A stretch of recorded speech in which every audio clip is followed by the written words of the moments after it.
ಆರಾಮವಾಗಿ ಧ್ಯಾನದಿಂದ ಹೊರಬರೋಣ. ನಿಧಾನವಾಗಿ.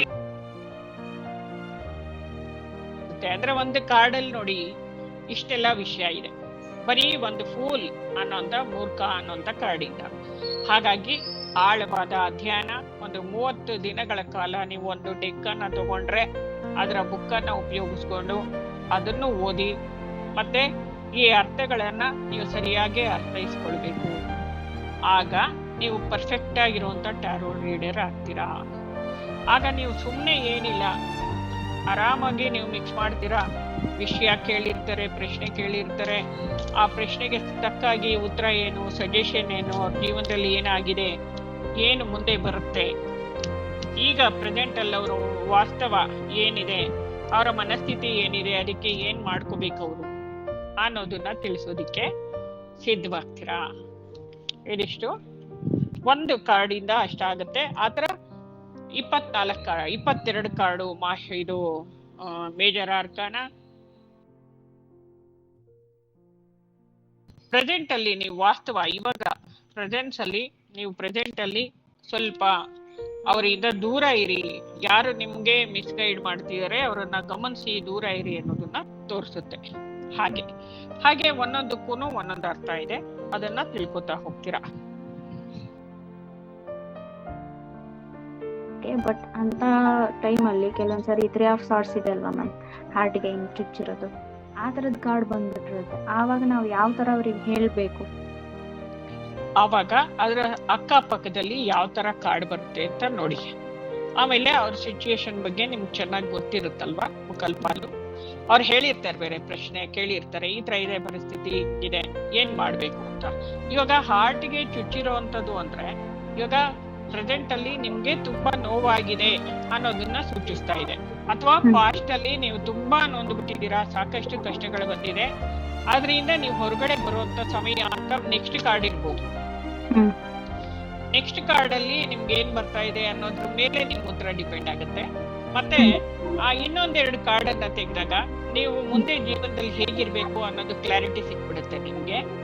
ಅದ್ರ ಪ್ರಕಾರವಾಗಿ ಉತ್ತರ ಕೊಡ್ತಾ ಹೋಗ್ತೀರಾ. ಹೌದು, ಪ್ರೆಸೆಂಟ್ ಅಲ್ಲಿ ನೋವಾಗಿದೆ, ಅದ್ರಲ್ಲೇ ನಾವು ಬದುಕಬಾರ್ದು, ಅದರಿಂದ ನೀವು ಹೊರಗಡೆ ಬರ್ಬೇಕು, ಆ ನೋವನ್ನ ಮೇಲ್ ಮಾಡ್ಕೊಳಕ್ಕೆ ನೀವೇನ್ ಮಾಡ್ಬೇಕು ಅನ್ನೋದು ಮಾರ್ಗದರ್ಶನ ಇನ್ನ ಮಿಕ್ಕಿದ ಕಾರ್ಡ್ ಅಲ್ಲಿ ಇರುತ್ತೆ. ಮ್ಯಾಮ್, ಇವಾಗ ನಾವು ಕಾರ್ಡ್ ರೀಡ್ ಮಾಡ್ಬೇಕಾದ್ರೆ ನಮ್ದು ಪರ್ಸನಲ್ ಕಾರ್ಡ್ ಅನ್ನ ಬೇರೆದಕ್ಕೆ ಯೂಸ್ ಮಾಡ್ತಿದ್ದ ಹೇಗೆ ಅಂತ?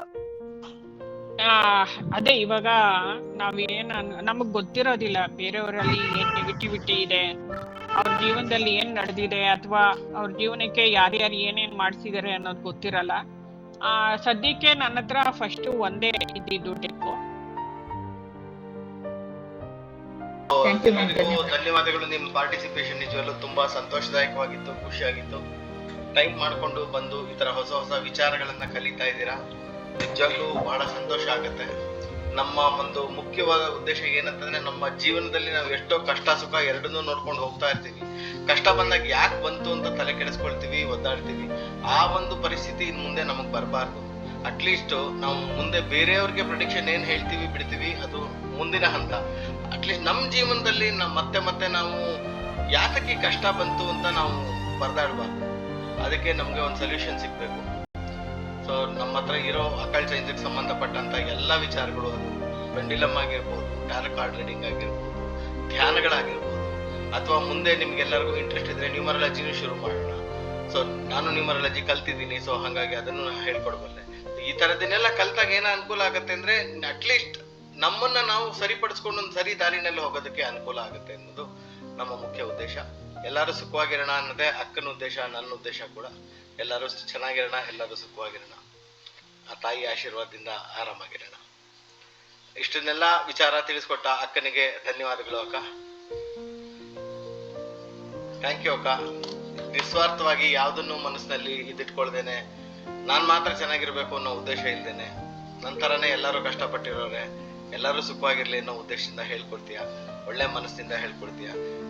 ಜೊತೆಗೆ ಯಾವುದಕ್ಕೆ ಆಗ್ಲಿ ಇಂಥ ವಿಚಾರಗಳನ್ನ ಮಾಡಿದಾಗ ಒಂದು ಎನರ್ಜಿ ಎಕ್ಸ್ಚೇಂಜ್ ಅಂತ ಇರಲೇಬೇಕು.